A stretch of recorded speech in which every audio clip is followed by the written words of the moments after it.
Hello বন্ধুরা, আপনারা সবাই কেমন আছেন? আশা করি অনেক ভালো আছেন। আজকের দিনটা অনেক সুন্দর, তাই না? হবারই কথা, কারণ আমি নতুন চ্যানেল একটা খুললাম না, ওই জন্য।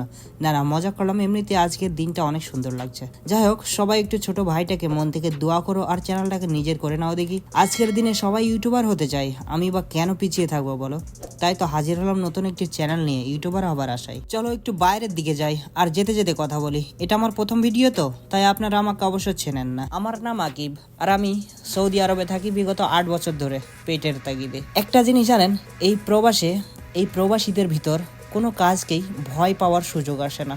এরই নাম প্রবাস, আর এই জন্যই আমরা প্রবাসী। আমি চলে এসেছি একটা বড় সুপার মার্কেটে। জানেন কি, এখানে এর থেকে বড় সুপার মার্কেট, আমি যে এলাকাতে থাকি এর থেকে বড় সুপার মার্কেট আর নেই।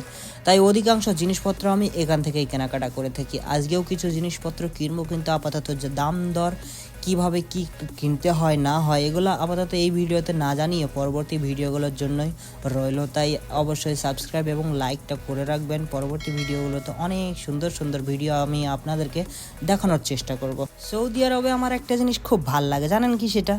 এখানকার জগিং করার রাস্তা দেখুন, অনেক সুন্দর, তাই না? এখানে যারা সকাল সকাল জগিং করতে এবং এক্সারসাইজ করতে আসে, তাদের জন্য ফ্রিতে মিনারেল পানির বোতল রাস্তাতেই পড়ে থাকে। আপনি চাইলে নিজের মতন করে নিতে পারেন। আমার তেষ্টা পেয়েছে তাই আমিও একটা নিয়ে নিলাম। আপনারা চাইলে নিতে পারেন, এগুলা কিন্তু ফ্রিতে, বিলকুল পয়সা দেওয়ার লাগে না। অনেক সুন্দর, তাই না ব্যাপারটা? সৌদি আরবে একটা জিনিস, জগিং করার রাস্তার নাম হলো মামসা। মামসা মানে এই যে রাস্তাগুলোতে জগিং করা হয়, এই জগিং করার রাস্তাগুলোর নাম মামসা। আর এই যে সাইড দিয়ে যে রাস্তাটা বয়ে চলেছে, এই তারিখটা মানে এই রাস্তাটার নাম হলো তারিকাল ইয়ামামা। ইয়ামামা জানি না এর মানেটা কি, তবে এর নাম হলো তারিকাল ইয়ামামা। কি সুন্দর নাম, তাই না? আমার এখানে আসার উদ্দেশ্য কিন্তু জগিং বা এক্সারসাইজ করা না। আমি তো রোদ পোয়াতে আর আখের রস খেতে এসেছি। কিন্তু অনেক দিন না আসার কারণে জানতে পারিনি যে দোকানটা বন্ধ হয়ে একটা ঔষধের দোকান চালু করেছে ওইখানে। যাই হোক, যখন হয়েছে তখন আর কিছু করার নেই। যখন চলে এসেছি তখন নাস্তা করে যাওয়াটাই ভালো হবে। আপনারা কি বলেন? আমার তো মনে হয় নাস্তাটা করে যাওয়াই ভালো। সকাল সকাল আমি একটা স্যান্ডউইচের অর্ডার দিয়ে দিলাম এবং স্যান্ডউইচটা আমি রাস্তাতেই খাবো। সৌদিতে কিন্তু আপনারা মনে করতে পারেন যে সৌদি তো মরুভূমি এলাকা, কিন্তু না, আসলে এটা বাস্তব না। সৌদিতে অনেক গাছগাছালি আছে, অনেক সুন্দর। এই যে দেখছেন, এই স্কুল টাইপের স্কুল, এটা ছোট স্কুল, কিন্তু এখানে কোনো স্টুডেন্ট পড়ানো হয় না। আসলে রমজান মাসে এখানে ইফতার বা খাবার দাবারের মানে ব্যবস্থা করা হয়।